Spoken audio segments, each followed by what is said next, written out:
Junior NTR ghat దగ్గర ఫ్లెక్సీల వివాదం బాగా తీవ్రతరంగా ఉంది. బాగా ట్రోలింగ్‌గా ఉంది.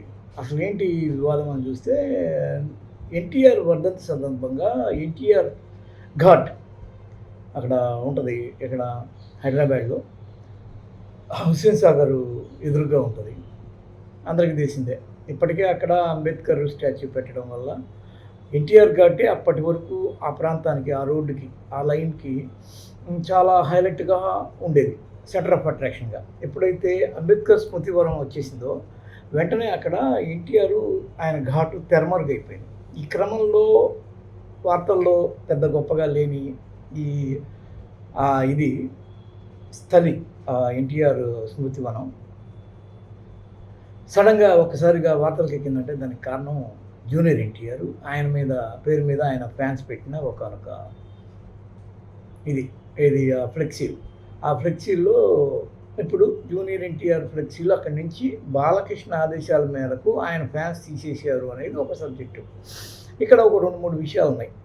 ఒకటి, బాలకృష్ణ అనేవాడు మొన్న ఈ మధ్య జూనియర్ ఎన్టీఆర్ మీద ఐ డోంట్ కేర్ అన్న కోణంలో మాట్లాడడం, లైట్ తీసుకుంటాం, అలాంటి బచ్చగాళ్ళు జూనియర్ ఎన్టీఆర్ లాంటోళ్ళు మాకు అనే కోణంలో మాట్లాడడం, అతన్ని అసలు వాళ్ళ కుటుంబ వారసుడిగా కానీ తన అన్న యొక్క కీర్తి ప్రతిష్టల్ని నిలబెట్టడానికి, లేకపోతే తన తండ్రి యొక్క నట వారసత్వానికి అతను ఒక చిరునామాని కానీ బాలకృష్ణ తీసుకుంటున్నట్టుగానే లేదు. విచిత్రమైన విషయం ఏంటంటే అతని యొక్క అదేదన్నా జీన్స్‌లోంచి వచ్చిన పర్ఫెక్షనో మరొకటో తెలీదు కానీ టాలీవుడ్‌లోనే ఉన్న ద బెస్ట్ ఆర్టిస్టులు, గ్లోబల్ ఆర్టిస్టుల్లో ఒకడేమో అల్లు అర్జున్, రెండోదేమో జూనియర్ ఎన్టీఆర్. వీళ్ళిద్దరూ ఎందుకయ్యా బెస్ట్? తర్వాత రామ్ చరణ్ వస్తాడు. వీళ్ళిద్దరూ ఎందుకు టాప్ బెస్ట్ అంటే టాప్ 2 ఎందుకంటే వీళ్ళిద్దరూ చేసినంత పర్ఫెక్ట్ డాన్సింగ్ కానీ, పర్ఫెక్ట్ యాక్టింగ్ కానీ, పర్ఫెక్ట్ మాడ్యులేషన్ కానీ, పర్ఫెక్ట్ పోస్చరింగ్ కానీ పెద్ద గొప్పగా మిగిలిన వాళ్ళకి రాదు ఇప్పుడున్న వాటిలో. మహేష్ బాబు తర్వాత పవన్ కళ్యాణ్ కూడా ఏదో ఫ్యాన్ ఫాలోయింగ్‌తో అలా నెట్టుకొచ్చే బాపతే కానీ పలానా విధంగా వాళ్ళు అద్భుత అనే కోణంలో వాళ్ళేమి ఉండరు. వాళ్ళకు ఒక క్రేజ్ ఉంది. అది ఒక గాడ్ గిఫ్ట్. దాన్ని ఎవడు ఏం చేయలేడు. పవన్ కళ్యాణ్‌కి ఈ రోజుకి అంత హిట్ ఫ్లాప్‌కి అతీతంగా జనాల్లో విపరీతమైన క్రేజ్ ఉందంటే అతను God of all masses. Telangana, AP తేడా లేకుండా ఒక కల్ట్ ఆడియన్స్ ఉన్నారు అతనికి, ఫ్యాన్స్ ఉన్నారు. ఇక మహేష్ బాబు కూడా ఇంటింటి ఆడపిల్లల రాకుమారుడు అతను. గత ఒక 10-15 ఏళ్ళుగా అతనికి కూడా ఫ్యామిలీ ఆడియన్స్ యొక్క శోభన్ బాబు తర్వాత ఆ రేంజ్ ఫ్యామిలీ ఆడియన్స్ ఉన్నది మహేష్ బాబు. అతనేం పెద్ద ప్రత్యేకంగా అవి డాన్సులు వేసి గందరగోళం చేసి ఫైట్ చేసి అల్లకల్లోలం చేయాల్సిన అవసరం లేదు. బేసిక్గానే ఆయన తండ్రి నుంచి అతనికి వచ్చిన నట వారసత్వం అంతంత మాత్రం. తండ్రే పెద్ద గొప్పగా డ్యాన్సులు ఆడడము, పెద్ద గొప్పగా ఫైట్లు చేయడము, పెద్ద గొప్పగా ఓవర్గా ఎక్స్ప్రెషన్ పెట్టడం అవన్నీ ఆయన లేదు. ఆయన ప్రయోగాలతో నెట్టుకొని వచ్చాడు. ఆ తర్వాత ఒక ల్యాండ్ మార్క్ అయ్యాడు టాలీవుడ్లో, ఏది కృష్ణ గారు. ఆ తర్వాత మహేష్ బాబుకి ఒక రకంగా చెప్పాలంటే సింగిల్ ఎక్స్ప్రెషన్ ఆర్టిస్ట్ అనే పేరుంది.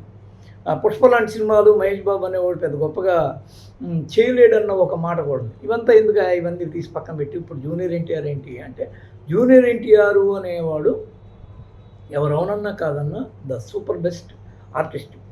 అలాంటి వాడికి ఒక ఫ్యాన్ ఫాలోయింగ్ ఎక్కడ వరకు ఉంటుందంటే, ఎక్కడ చంద్రబాబు అనేవాడు వెళ్ళినా కానీ అక్కడికి జూనియర్ ఎన్టీఆర్ యొక్క స్టాచ్యూలు, ప్లకార్డులు, కొందరైతే డైరెక్ట్గా చంద్రబాబుతోనే జూనియర్ ఎన్టీఆర్ని ప్రచారానికి దించండి సార్ అని చెప్పి అరిచిన అరుపులు కానీ ఇవన్నీ ఎక్కడ పోయిన కుప్పం నుంచి ఎన్టీఆర్ సభలో రజనీకాంత్ మాట్లాడుతుంటే జూనియర్ ఎన్టీఆర్ ప్లకార్డు చూపిస్తారు. ఈ క్రమంలో చూస్తేనే పాపం చంద్రబాబుకి మింగలేక కక్కలేక ఏం చేయాలరా నాయన అని చెప్పి అర్థం కాని దుస్థితి. ఎప్పుడైతే జూనియర్ ఎన్టీఆర్ వచ్చేస్తాడో అప్పుడు ఇక లోకేష్ పని అవుట్. అయితే విచిత్రమైన విషయం ఏంటంటే జూనియర్ ఎన్టీఆర్కి 2 యాంగిల్స్, 2 కారణాలు ఉన్నాయి. ఒకటేమో అసలు ఆయన తన నటన తృష్ణ, ఇప్పుడు ఆర్ఆర్ ద్వారా అతను గ్లోబల్ స్టార్ అయ్యాడు. ఇప్పుడు అతను మళ్ళీ తిరిగి తన యొక్క పోషించాల్సిన పాత్రలు, వాటి నిడివి, వాటి స్వరూప స్వభావాలు, వాటిలో ఉన్న విభిన్నతలు వీటన్నిటిని లెక్కేసుకుంటే అతను ఓ 10-15 ఏళ్ల వైపు రాజకీయాల వైపు రాకూడదు అని గట్టిగా ఫిక్స్ చేసుకున్నాడు. దానితోడు ఇతన్ని బీజేపీ ట్యాగ్ చేసింది, అంటే మా వైపుగా కొద్దిగా ఏదైనా వర్క్ చెయ్యి అని. అలాంటి కండిషన్లో అతను ఉన్నాడు. ఈ క్రమంలో అతను ఏదన్నా ఒక పార్ట్ టైం పొజిషన్గా ఉండగలడేమో కానీ పవన్ కళ్యాణ్ అంతా కూడా ఫుల్ టైమ్గా అతను రాలేడు. రెండోది ఏంటంటే ఇతనికి బాగా దగ్గర మనుషులైన కొడాలి నాని, వల్లభనేని వంశీ వీళ్ళంతా వైసీపీలో ఉన్నారు. దానితోడు హరికృష్ణ వీళ్ళ తండ్రి పాపం చివరి రోజుల్లో తీవ్ర అసంతృప్తి తెలుగుదేశం మీద. దానితోడు ఈయన 2009లో ప్రచారం చేసి ప్రమాదం జరిగితే వస్తుండగా పట్టించుకున్న నాదుడు లేడు. దానితోడు కరివేపాకలాగా వాడి వదిలేస్తూ ఉంటాడు. ఓ పక్క మహానాడుకి పిలుపులు ఉండవు, మరో పక్క నాణ్యాల యొక్క వీటికి ఇతను కుటుంబ సభ్యుడిగా పిలుపులు ఉండవు. ఇన్ని అవమానాలు, ఇన్ని గందరగోళాలు. ఇతనితో పాటు హరికృష్ణ దంపతులకి తొలి కొడుకైన కళ్యాణ్ రామ్ కూడా తీవ్ర అవమానాలను ఎదుర్కొంటున్నాడు. అంటే ఏంటంటే ఓకే, ఇతను ఒక వేరే కులపు మహిళ ద్వారా ఇతను పుట్టాడు, మా కమ్మ రక్తం కాదన్న కోణంలో ఇతను తీసి పక్కన పెట్టిన కళ్యాణ్ రామ్ కూడా తన యొక్క సోదరుడు జూనియర్ ఎన్టీఆర్కి జరుగుతున్న అవమాన క్రమాన్ని చూసి అతను కూడా తట్టుకోలేక ఈ మధ్య డేవిల్ ఏదో సినిమాలో ఒక కామెంటు తనకు సంబంధించి, తన ఫ్యామిలీకి సంబంధించి, లేకపోతే దానికి సంబంధించిన ఒక కామెంటు బలంగా వైరల్ అయింది. ఈ క్రమంలో ఇంత గొడవలు జరుగుతున్న పరిస్థితుల్లో ఘాట్ల దగ్గర అభిమానం ఏంటి అని మేము తొలగించామని ఆంధ్రజ్యోతి రాసింది. బాలకృష్ణ ఫ్యాన్స్ అందుకే తొలగించారు, ఇందులో మరి ఎలాంటి వివాదాలకు తావు లేదు అని వీళ్ళు అన్నా కానీ బాలకృష్ణ ఏమో అలాంటి సిగ్నేచర్ ఏమి ఇవ్వట్లేదు, అలాంటి సైన్స్ ఏమి ఇవ్వట్లా. ఆయన ఏమంటున్నాడంటే మేము అసలు తన లెక్కలోకి తీసుకోవట్లేదు, డోంట్ కేర్ అన్నాడు.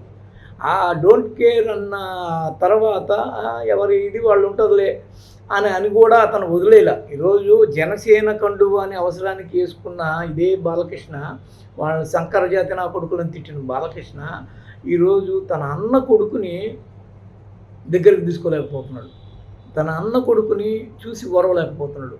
తన అన్న కొడుకు వస్తున్న క్రేజ్ ఒక పక్క ఇతనికి మోక్షజ్ఞ అనే ఒక వారసుడిని ఎలా ప్రజెంట్ చేయాలో తెలియక సతమతం అవుతున్నాడు. ఇలాంటి వాళ్ళని దగ్గర తెచ్చుకొని వాళ్ళ ఎదుగుదల క్రమాన్ని తన కొడుకు అడాప్ట్ చేయాల్సిన పరిస్థితి ఇలాంటివి చాలా ఉన్నాయి. కానీ అతను తీసుకోవట్లేదు. నేనే పెద్ద లెజెండు, మా నాన్నకి అసలు వారసుడు నేనే, తర్వాత వారసుడు ఉంటే నా కొడుకు ఉండాలి, ఇంకెవరు ఉండకూడదు అన్న కోణంలో ఆయన ఒక స్వార్థ చింతనతో ఏమన్నా ఆలోచన చేస్తున్నాడా అనేది కొంత అనుమానం ఉంది. ఈ క్రమంలో అసలు జూనియర్ ఎన్టీఆర్ అనేవాడిని వీళ్ళు దూరం పెట్టి అతను అసలు ఈ పార్టీకి నిజంగా అసలు వారసుడుగా ఉండే అత్యధిక అర్హతలు ఉన్నాయి. లోకేష్ కన్నా ఇతనికి 70-80% ఎక్కువ ఉంది. అసలు ఇప్పటివరకు లోకేష్ అనేవాడు పాస్ కాల. కేసీఆర్ నాని అన్నట్టు ఒక ఎక్కడ గెలవని వార్డు మెంబర్గా కూడా గెలవని ఒకడు పాదయాత్ర చేయడమైంది, అది కూడా ఉట్టిటి పాదయాత్ర కావడమైంది. దానికి నాలాంటి గెలిచిన వీరులు పోయి జైకొట్టడమైంది. నాకుండద్దా బుద్ధి, సిగ్గు, చరం అని చెప్పి అతను అన్నాడంటేనే ఇక్కడ నాయకత్వం సరిగ్గా లేదండి. ఈరోజు జగన్మోహన్ రెడ్డిని తీసుకుంటే మనకి నాయకత్వం ఎంత స్పష్టంగా ఉంటుంది. అతను ఎక్కడ ఎప్పుడు ఎలా నిలబెట్టినా కానీ అతని పాటికి అతను గెలిచేసి అది కూడా రికార్డు బ్రేక్ చేస్తుంటాడు. అది కదా కావాల్సింది. అలాంటివేవి నువ్వు ప్రదర్శన చేయకుండా నా వెంట మీరు రండి అని గెలిచిన వాళ్ళు రమ్మంటే, అంటే ఓడిన వాళ్ళు వెనకాల గెలిచిన వాళ్ళు ఎందుకు పోతారు? ఇవన్నీ చాలా ఉన్నాయి. వీటన్నిటి ద్వారా జూనియర్ ఎన్టీఆర్ని వీళ్ళు రిజెక్ట్ చేస్తున్నారు. అతను కూడా చాలా కసిక్కిపోయి ఉన్నాడు. ఈ గందరగోళాలన్నిటి మధ్య ఒక పక్క ఏ సభ జరిగినా జూనియర్ ఎన్టీఆర్ మొన్న మధ్య అక్కడెక్కడో ఒంగోలులో అసరోడు వచ్చేవాడికే ఈ కొసరోడు యొక్క ఇదని పెట్టారు. సరే, అది వైసీపీ వాళ్ళు పెట్టారా, టీడీపీ వాళ్ళు పెట్టారా, లేకపోతే ఇతని ఫ్యాన్స్ జూనియర్ ఎన్టీఆర్ ఫ్యాన్స్ పెట్టారా అనవసరం. కానీ ఆ రేంజ్లో జూనియర్ ఎన్టీఆర్ అనేవాడు రకరకాలుగా మొన్న మధ్య బోర్డు తీసేస్తే కూడా ఎన్టీఆర్ యూనివర్సిటీ అడిగారు. ఆ తర్వాత నేను దీన్ని స్పందించలేదు అని, ఇంకా చాలా స్పందనలు ఇతని నుంచి చంద్రబాబు అరెస్ట్ అప్పుడు ఇతను స్పందించలేదు అని చెప్పి గొడవైంది. అంటే ఇతను రాజకీయాల్లో లేకపోయినా కానీ ఒక చర్చలో ఉంటున్నాడు.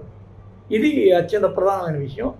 ఏది ఏమైనప్పటికీ జూనియర్ ఎన్టీఆర్, టీడీపీ, ఒక తెలుగు సినిమా, పాలిటిక్స్, ఆ తర్వాత బీజేపీ లాంటి ఇతర పార్టీలు ఇవన్నిటితో లింక్ అయిన ఒకనొక టైటిల్ అది తెర మీద కాదు, తెర బయట కూడా ఇలా పలుకుతున్నందుకు ఒక రకంగా అతను పోటుగాడే, నిజం వెలయొచ్చు, నందమూరి వారసుడే. That's it.